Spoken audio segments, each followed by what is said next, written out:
আমরা বাংলাদেশের সর্বশেষ বাংলাদেশের জনগণকে আহ্বান জানাতে চাই যে 1400 পিতামাতার বুক খালি করে 30,000 আমাদের সহযোদ্ধাদের আহত হওয়ার মধ্য দিয়ে, আত্মত্যাগের মধ্য দিয়ে এবং বাংলাদেশের কোটি কোটি মানুষের নিপীড়ন নিগৃহীত হওয়ার 17 বছরের ইতিহাসের পর বাংলাদেশে আজকে এই নির্বাচনের পরিবেশ তৈরি হয়েছে। একটি নির্বাচন হতে যাচ্ছে।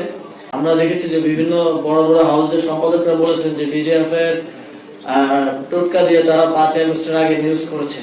তো এখন নির্বাচনের আগে যদি আপনারা একই জিনিস করেন, কোন নির্দিষ্ট পার্টি বা এজেন্সির দ্বারা প্রভাবিত হয়ে পক্ষপাতিত্ব করেন, তাহলে এটার জবাব 12 ফেব্রুয়ারি পর আপনাদেরকে দিতে হবে।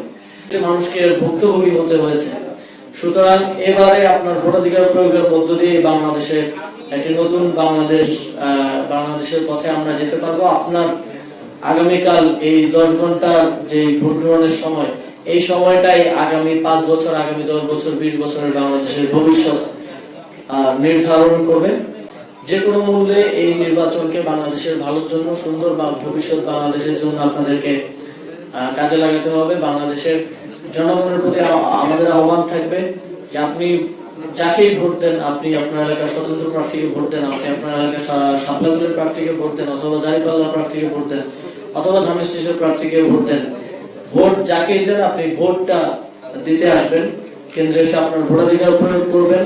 দীর্ঘ 18 বছর যে আপনি আপনার ভোটাধিকার প্রয়োগ করতে না পারার কারণে প্রত্যেকটি পরিবার, প্রত্যেকটি মানুষকে এর খারাপ দিকটা কিন্তু দেখতে হয়েছে।